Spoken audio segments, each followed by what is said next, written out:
Hakalai phuwei tarik nailar hajar pusan ka SACYM Zone 7 kala penlong ya ka touring program ha solat parish kumshi benta ban lejingo ya ki samla jong ka solat parish ban kersiu thia ya ki ban kentu ya ki samla banya jan barabor bar ublei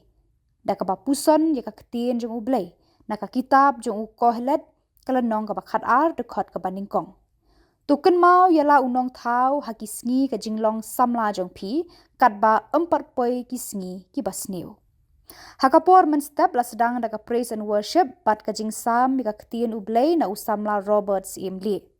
Kinokit kam ka zone 7 kila penslur ya ki samla jong ka solat parish bakin mi syakmat haki kam jong ka seng samla banya trailang rengkat bat ka balang khnang bakin long ki balak kre na ka benta ka 5th zonal youth convention ka ban long ha solat parish ha u ka lalengkot hajar phunriu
yang serbajang yang roh ini.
Lapan kut ya kane ka touring program da kamas bakhuj balapan menta da upadar Hieronymus lengdo lengkoi ubade u spiritual youth director SYD Om Solat Parish bat u assistant parish priest jong ka Om Solat Parish.